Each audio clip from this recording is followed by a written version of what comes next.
Naglulumpag ang grupo ng mga tricycle drivers sa Maynila kontra sa bagong ordinansa sa lungsod na naghihigpit sa mga tricycle, sa mga pedicab at kuliglig. Ang naunang protesta dito, nauwi pa nga raw sa pamamaril sa isang tricycle driver.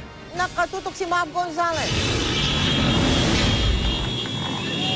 Sabay-sabay bumusina ang mga tricycle driver para iparating ang kanilang hinaing laban sa ordinansa ng Maynila na naghihigpit sa mga tricycle, pedicab at kuliglig.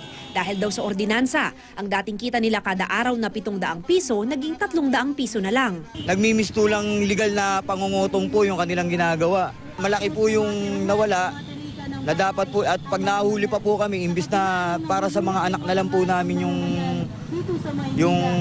para sa pagkain na lang ng mga anak namin, kinukuha pa po nila.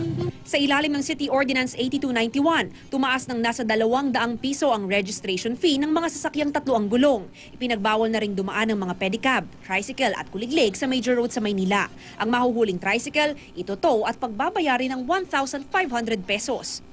Ito ay tulong para sa mga tricycle driver, pedicab driver.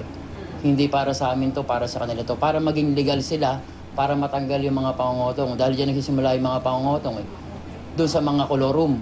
Pero kung ang ibang tricycle driver nabawasan ng kita, si Ton hindi na makapasada ngayon matapos daw mabaril sa isang dispersal operation noong nakaraang Huwebes.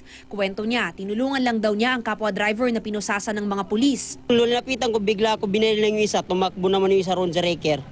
Tapos nakita nila na tinamaan nila ko, tinutukan niya talaga. Paano hindi lalaban yung iba? Masakit sa bulsa yung 1.5, buti tag 100 lang eh. Pero ayon sa Manila Traffic and Parking Bureau, sila ang unang sinugod dahil ayaw pumayag ng mga driver na hatakin ang mga tricycle nila. Sa takot na makuyog, umalis na lang daw ang mga pulis, kaya ang mga sasakyan daw nila ang pinagdisketahan ng mga tricycle driver. Sila yung talaga nauna nun dahil nga naninibago sila sa pinapatupad natin na batas na ito. Wala kaming nakita ron na talaga nagpapatok. Meron doon, meron sila, yung mga nakatutok na mga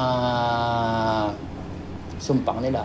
Ayaw raw ng MTPB ng karahasan lalo't nagpapatupad lang raw sila ng batas. Kaya pakiusap nila sa mga tricycle driver, sumunod na lang sa ordinansa. Mav Gonzalez, nakatutok, 24 oras.